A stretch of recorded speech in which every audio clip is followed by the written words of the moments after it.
ami, un frère, bien que souvent nos idées sont un peu partagées, sont un peu partagées, mais c'est ça la vie. On ne peut pas être souvent toujours d'accord, même en famille. Alors la question, aujourd'hui j'ai une question à Monsieur Moliki. Déjà, sur ces plateaux, fidèles amis téléspectateurs, vous avez l'habitude de le voir, bien que ça fait plusieurs jours, plusieurs semaines que je ne le reçois plus sur ces plateaux. Il s'agit de Dieu merci Moliki, à qui je dis encore bonjour Dieu merci. Bonjour, cher Curtis. J'espère que vous allez bien. Ouais, moi ça va, hein, physiquement, j'ai une bonne mine en tout cas, Physiquement j'espère. et mentalement alors. Mentalement, oui, ça va, mais compte tenu de la situation politique, nationale ou internationale, je crois que Le stress est on a constant. un bourreau d'étranglement. Hein, Beaucoup d'étranglement et je le sais stress pas, demeure oui, constant. oui, oui, mais je ne sais pas si nous on va s'en sortir, si on va finalement comprendre les enjeux mondiaux. Hein. Si on ne comprend pas, on va encore rater l'occasion de nous faire une place. Hein. En parlant des enjeux mondiaux, la thématique de cette journée, c'est une question qu'on va aborder avec M. Moliki ici. Est-il possible que l'Afrique se développe sans l'Occident? C'est ça. Vous avez parlé de la thématique, mais d'entre deux jeux, j'aimerais souligner ou encore revenir sur les propos d'Emmanuel Macron, le président français, qui a dit que les pays africains devraient remercier la France si la France n'avait pas participé massivement aux pays du Sahel, ces pays, ces États n'allaient pas être libres à un discours, des propos qui ont été vraiment refusés, fustigés, même par certains ambassadeurs, certains présidents. Alors, par rapport à ces thématiques et à ces propos d'Emmanuel Macron, Monsieur Moliki, pensez-vous qu'aujourd'hui, l'Afrique peut se développer sans l'aide de l'Occident? Merci beaucoup. Vous avez bien fait de dire aujourd'hui. C'est-à-dire, vous Oui. dites, est-ce qu'aujourd'hui l'Afrique peut-elle se développer sans l'Occident? D'ailleurs, d'abord, je ne sais pas s'il faut que je réponde oui directement ou non. Ok. C'est quand même une question délicate. Oui. Dans le sens où il s'agit tout d'abord, ce que nous devons noter, c'est qu'il s'agit des relations humaines. Oui. Il s'agit des relations humaines et donc qui dit relations humaines, c'est là suppose une relation entre deux personnes Oui. ou entre deux sociétés ou entre deux groupes d'individus. Oui. Alors, lorsqu'on parle de l'Occident, on voit beaucoup plus les continents Européen. européens Oui. et qui est même qui a une relation historique avec l'Afrique, parce qu'il vous reviendra à l'esprit que ceux qui veulent tout le temps parler de l'histoire africaine, de l'origine, tout ça, je crois qu'ils vont être d'accord avec moi lorsque je vais dire que ils soutiennent une thèse qui retrace l'origine de l'humanité en Afrique. Ok. Et donc, quoi de plus normal que cela se chevauche jusqu'au jour d'aujourd'hui. Quoique au XVIIe siècle ou XIXe siècle, on a connu, même 18, on a connu la traite négrière, la traite des Noirs. D'ailleurs, je souligne que ce n'était pas une pratique connue qu'en Afrique. Cela était une pratique qu'on pouvait retrouver dans les quatre points du monde. Dans les quatre coins du monde. Et sauf qu'on s'attelle beaucoup plus géographiquement par rapport à l'Afrique. Ensuite, on va connaître au 19e siècle, si je ne me trompe pas, la colonisation. Et moi, je trouve que je ne suis pas vraiment en train de justifier qu'il y ait la traite négrière ou ensuite qu'il y ait la colonisation. Mais vous allez vous convenir avec moi qu'on n'a pas de choix. notre souhait serait de vivre en paix, mais la nature elle-même a horreur de vivre de cette paisibilité-là. Donc, ce sont des faits qui se sont avérés vrais et que les gens ont subi, les gens d'une certaine époque. Et moi, je crois qu'on ne peut pas toujours continuer à retracer cette histoire de cette façon-là. Et donc, aujourd'hui, pour peut-être finir la première phase, c'est que il est impossible que l'Afrique se développe sans l'Europe. Là, il faut vraiment que je ne mette pas de l'eau dans mon vin. Aujourd'hui, l'Afrique ne pourra jamais ou ne peut jamais se développer sans l'Europe. Tout comme l'Europe, d'ailleurs, l'Europe est en train de se mourir compte tenu de la vieillesse de sa population. Et c'est tout à fait normal que l'Europe aussi ait un clin d'œil sur l'Afrique. D'ailleurs, c'est une situation d'habitude. Donc, aujourd'hui, pour finir, l'Afrique ne peut jamais se développer sans l'Europe. Il y a beaucoup d'exemples que je peux même illustrer en ce moment. Oui, pour dire, le développement, si l'on se met d'accord sur l'indice du développement, il y a des économistes qui en savent un peu plus. Ils parlent de l'IDH, je crois, l'indice de développement humain. Déjà, sur ce plan-là, il y a beaucoup de notions aussi, beaucoup des éléments qui entrent en jeu. Notamment, lorsqu'on parle du développement, on voit une sorte de propulsion. C'est-à-dire que j'étais à la lettre A, je poursuis le chemin pour arriver à B, C, D. Donc ça veut dire qu'aujourd'hui, il est clair que l'Europe a eu une large avancée par rapport à l'Afrique en termes de développement. Encore que je réitère, si l'on se met bien d'accord que le développement, ce n'est pas seulement une ouverture d'état d'esprit, mais aussi les matériels. Donc aujourd'hui, même sur le plan technologique, sur le plan de l'infrastructure, sur le plan même de l'économie, sur le plan de la nutrition, donc l'Europe a une avance par rapport à l'Afrique. Comme pour dire que l'Afrique ne peut jamais se développer sans l'Europe. En parlant de...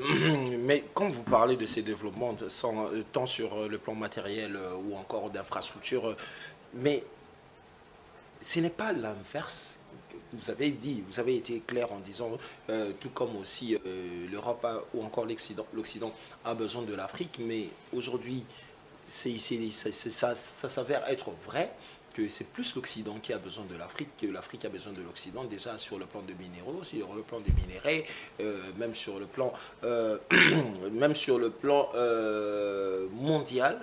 On peut même parler seulement de l'arc que nous respirons. Si aujourd'hui il n'y avait pas la forêt équatoriale ou encore la forêt amazonienne, nous voyons que ce sont ces pays-là qui aujourd'hui sont même déstabilisés par certaines forces. Et on a vu Ousmane Sonko dire clairement que si aujourd'hui le Sénégal avait parlé des retraits de troupes françaises, c'est pas parce que la France leur avait imposé ou par la volonté de la France, mais c'est eux qui avaient voulu à ce que les troupes françaises puissent quitter le Sénégal. Alors, par rapport à cette question dont vous dites que c'est quasiment impossible, l'Afrique ne pourra jamais se développer. Pensez-vous qu'aujourd'hui, maintenant, si les Africains s'est donné l'embargo comme l'a fait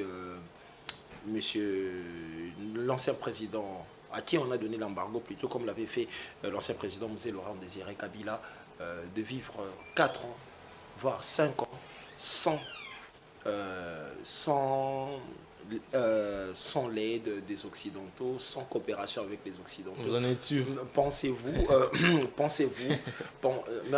on était sous embargo international, alors pensez-vous qu'en 5 ans, ça sera toujours impossible pour les Africains de retrouver une certaine autonomie, surtout sur le plan économique et d'éducation? Merci, cher Curtis. D'abord, quand vous dites qu'aujourd'hui c'est l'inverse dont vous faites allusion, c'est de l'imaginaire. pas de l'imaginaire. Déjà, De prenons croire la que- République démocratique du Congo en est déjà l'exemple.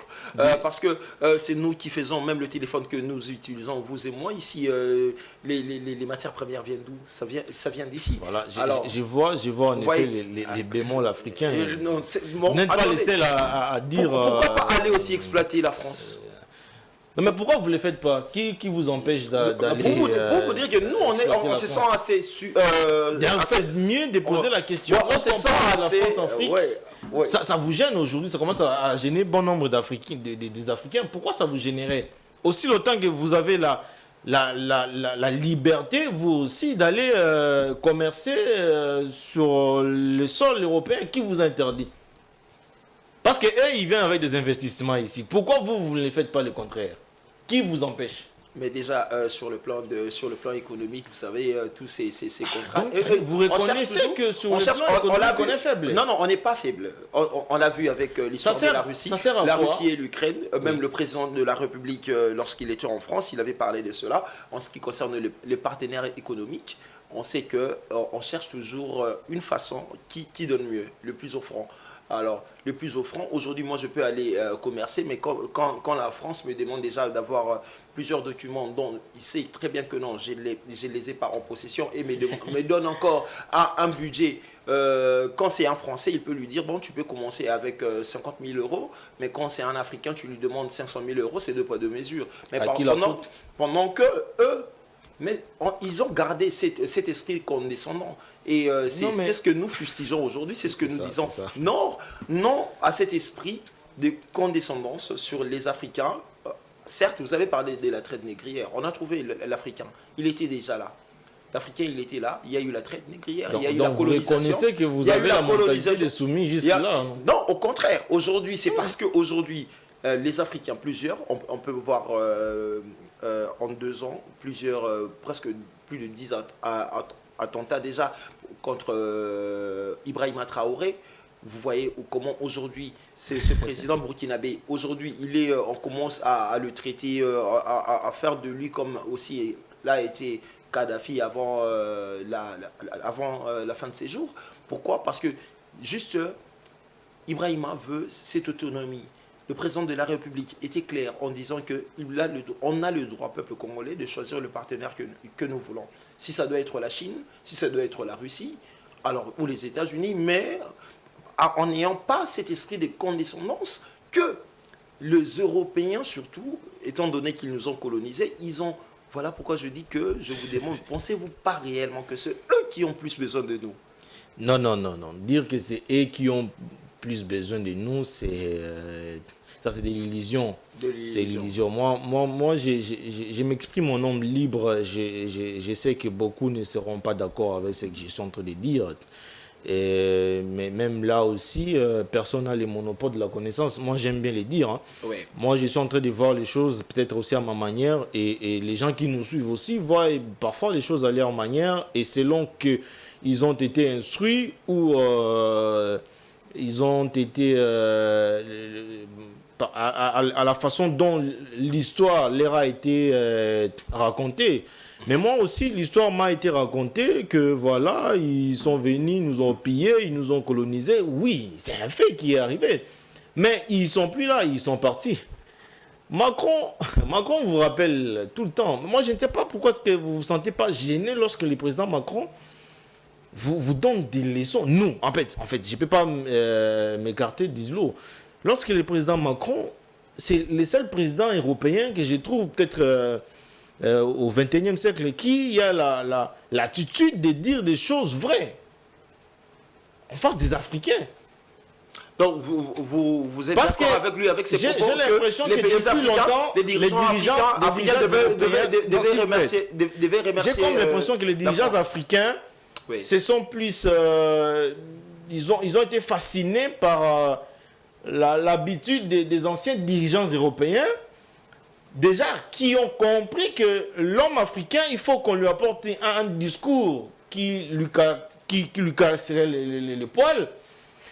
Apportons un tel discours et ils seront d'ailleurs victimisés et ils vont commencer à discuter peut-être sur n'importe quel sujet. Mais Macron fait une certaine différence. Lorsque vous regardez Macron, dans toutes ses sorties, il dit des choses vraies. On parlait de la colonisation, mais il reconnaît que c'est vrai, les Européens, les colons sont venus, ils ont colonisé, mais c'est un fait. Et d'ailleurs, il dit que non.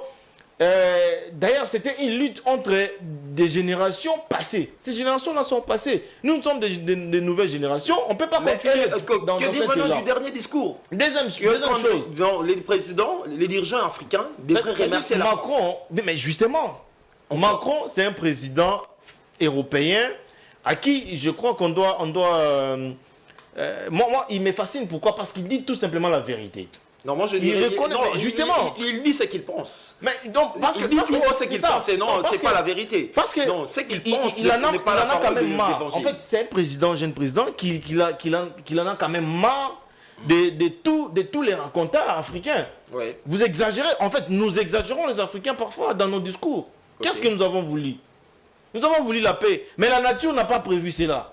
La nature nous a prévu cette condition-là qu'on a tous subi. Et d'ailleurs, ce n'est pas nous qui avons subi ça, ce sont les générations passées qui ont subi. C'est-à-dire que nous, en Afrique, vers les années 1960, même jusqu'à 1970, on devrait se considérer comme un nouveau peuple. Pourquoi? Parce que d'après votre thèse, vous dites que ces gens-là, ils sont venus avec une sorte de condescendance, ils nous ont soumis, ils nous ont apporté leurs valeurs. Une attitude qui jusqu'à présent, je demande c'est quoi les valeurs européennes et c'est quoi les valeurs africaines. Ça a commencé quand ces valeurs-là.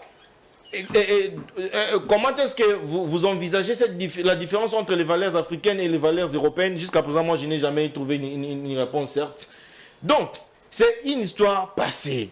On devrait plutôt solder ces passés coloniales en nous maintenant, en nous positionnant d'après les enjeux. À chaque fois qu'il arrive un bouleversement mondial, nous on est là, on est en train de tergiverser, on pense, on suppose comprendre les choses, mais après ça nous passe devant les yeux. Sous les yeux ça nous passe et puis on rate, on recule au lieu d'avancer. Je disais, le président Macron c'est un président dont ses discours doivent être considérés en Afrique. Parce qu'il dit des choses vraies. Parce qu'il en a marre du fait que les Africains déposent tout sur les épaules des Européens. Pourquoi? À quand est-ce que va prendre fin ces discours-là des Africains? Il n'y a pas longtemps où il dit encore que on lui posait une question toujours par rapport à la situation africaine. Il a développé une thèse sur l'économie. Il dit, parce qu'il rallie l'économie et la croissance démographique. Il dit, dès lors que vous envisagez de prendre des mesures pour le développement, mais dès lors que la croissance économique est supérieure, de manière durablement supérieure à la croissance démographique, attendez-vous à une catastrophe. Et un président comme ça, vous ne voulez pas de lui. Parce qu'il vous dit des choses vraies. Quand on parle de la croissance démographique, notamment il a répondu à une jeune africaine sur la question des natalités. Oui. Parce qu'il a compris que, c'est vrai, il a compris que les Africains font tout le temps des enfants. Mais ils font... Et c'est une notion à garder à l'esprit. Non, sur quel sol? Et vous dites que non, mais il n'est pas le mieux placé. Mais pourquoi vous lui avez posé cette question-là? La population, rien que la population de Kinshasa renferme déjà presque la population de 4 ou 5 pays européens. Mais c'est pas avantageux pour vous, c'est pas un privilège pour nous. Non, en quoi? Parce que nous, on a plus de 2 millions de kilomètres carrés. Oui. Même si on a 6 enfants... donc il faut peupler... Non, mais c'est notre sol. Ah. Personne ne nous interdit. Mais aujourd'hui non plus, il dit pas qu'il vous interdit s'ils vivent en promiscuité. Il vous interdit pas. Non, s'ils sont dans cette question des natalités, c'est parce que déjà eux, aujourd'hui, ils vivent en promiscuité. Et c'est normal, c'est tout à fait normal que Babanga, parce que démographiquement, leur pays, la superficie à RDCT. Okay. Là, c'est tout à fait normal. Mais aujourd'hui, on prend un pays comme le Soudan, on prend un pays comme l'Afrique du Sud, ou encore l'Algérie, la République démocratique du Congo. Nous, on a notre superficie ou nos superficies qui nous donnent ce droit d'avoir plusieurs enfants et il ne faudrait pas généraliser. C'est la superficie qui vous donne le droit d'avoir plusieurs enfants. On a ce sol-là qu'on peut exploiter avec nos enfants parce qu'on peut pas le faire avec une vaste superficie dès lors qu'on manque la notion de la bonne gouvernance. Alors là maintenant on entre dans une autre question. Oui, mais justement c'est comme ça qu'il répond à cette merci. Une autre question pour vous, c'est le comble. Monsieur Moliki, en parlant vraiment de cette notion de gouvernance, y a-t-il, parce que cette question sur les Africains, elle doit vraiment être posée. Oui, on se plaint, vous avez dit que non, on est là, on a toujours cette attitude de soumis. Alors, pensez-vous qu'il y a aussi d'autres modèles économiques, comme ce qu'on voit en Inde, en Chine, dont les Africains peuvent aussi s'en approprier? Est-ce que c'est possible que les Africains essayent de sortir du modèle économique occidental, voire européen, et essayer un peu de voir ce que la Chine fait, l'Inde fait, bien qu'aujourd'hui, jusqu'à présent, on dit que la Chine, c'est un pays communiste et tout, mais ne pensez-vous pas que c'est peut-être possible de sortir, de changer un peu notre modèle économique, de quitter ce que les colons nous ont légué et d'essayer d'autres choses? L'histoire des colons me fait beaucoup mais vous m'avez parlé de l'histoire, la nature. Déjà, c'est quoi les modèles africains, c'est quoi les modèles économiques chinois?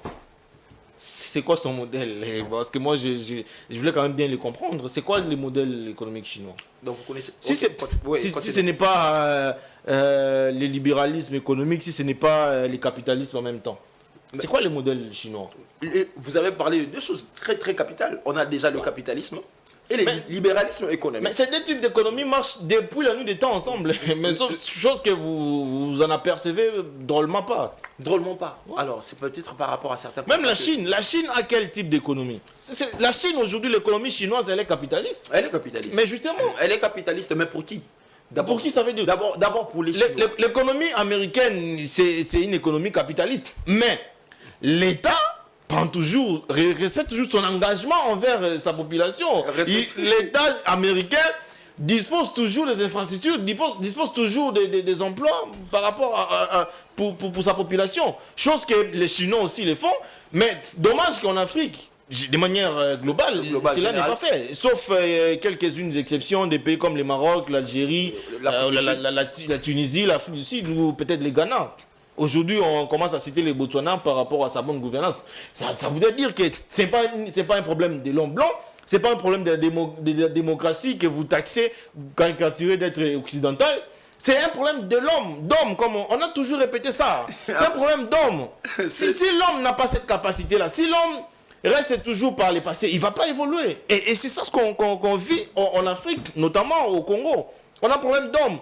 Et c'est comme ça même qu'ici au Congo, en politique, vous allez toujours voir que, en fait, on s'est trahi mutuellement, on se livre mutuellement.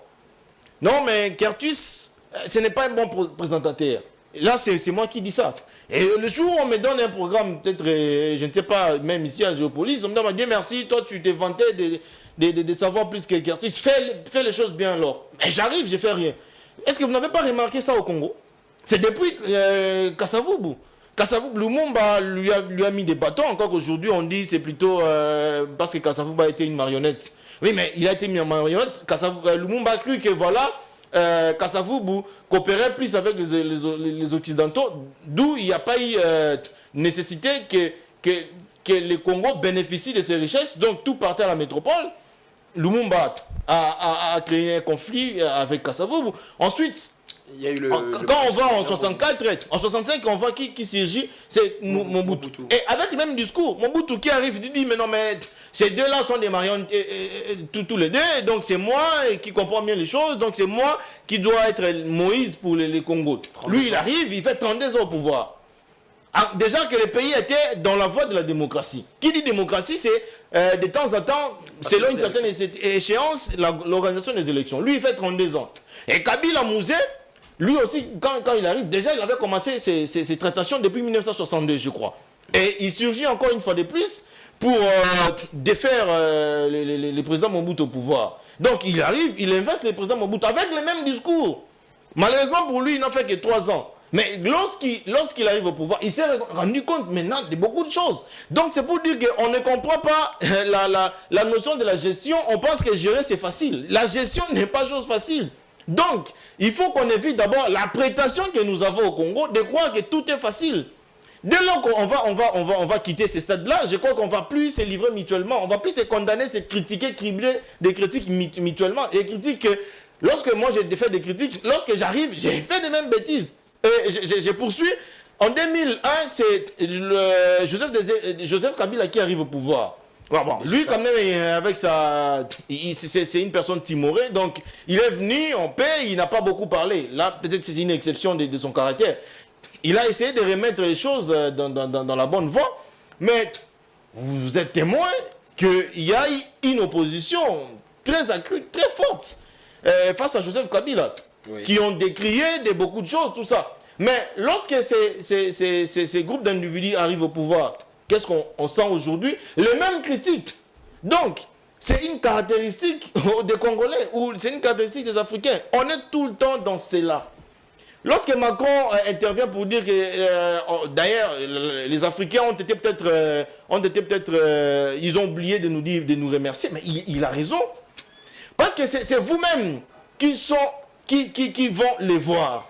Et vous demandez un appui militaire ou même économique, s'il faut dire les choses de cette façon-là, et ils viennent volontiers. Mais lorsqu'ils viennent, ils vous appuient. En quelque sorte, il y a quand même la sécurité qui règne.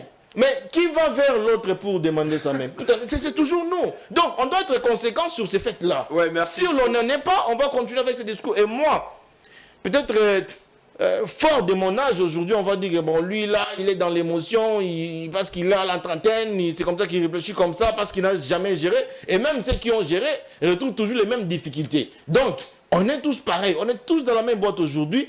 Moi, ce que je demanderais, même par rapport à la classe politique, nous devons éviter des prétentions, de croire que la gestion de la chose publique est facile. Encore que bon nombre de gens qui nous gèrent, ils sont parents à la maison. Dès lors que l'éducation, d'abord, n'est pas chose facile à la maison, chez soi, donc c'est la même chose pour la gestion de la chose publique. Merci beaucoup, Et dès lors qu'on quitte ce stade-là, je crois que les choses vont se définir de manière positive.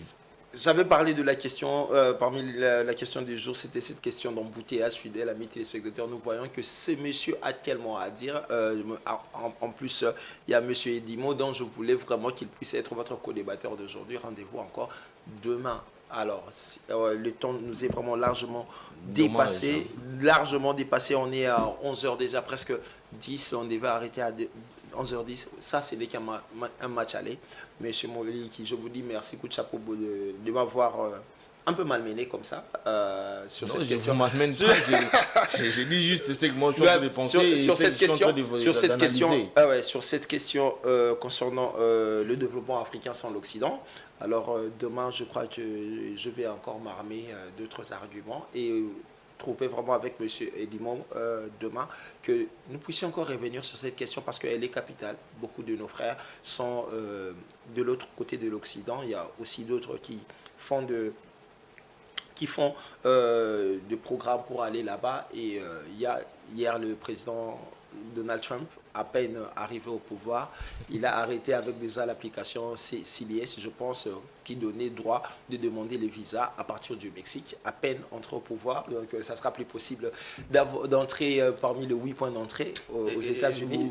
À peine arrivé. Sans vous Alors, donc, vous comprenez pourquoi on aura toutes ces questions à développer. Toute l'Europe ou en collaboration avec l'OTAN, ils veulent prendre des mesures sur l'immigration. Alors, il faut que ça vous dise quelque chose. Alors, parce qu'ils ne peuvent pas tout le temps recevoir des gens qui sont incapables de bien organiser les choses chez eux. Merci beaucoup. Donc, je vous dis déjà, demain maintenant, on sera plus sur, bien que sur l'Occident, mais aussi sur les mesures prises par la Russie et les États-Unis d'Amérique, toujours avec monsieur Dieu merci Moli, en qui je dis encore merci Dieu merci. je sais qu'il y a tellement à se dire. C'est moi qui vous dis merci. Tellement à dire. Et demain, en tout cas, venez fort. Les temps nous est vraiment venez fort demain, parce que demain, en tout cas, je ne vais pas porter des gants. Demain, je serai sans pitié. Alors, venez encore fort avec vos arguments, car demain, fidèles amis téléspectateurs, le match va commencer vraiment à 10h juste, peut-être même à 9h50. J'ai vraiment besoin que tout le monde s'exprime. Restez branchés sur nos canaux. À 13h déjà, vous aurez le bulletin de l'information, fidèles amis téléspectateurs.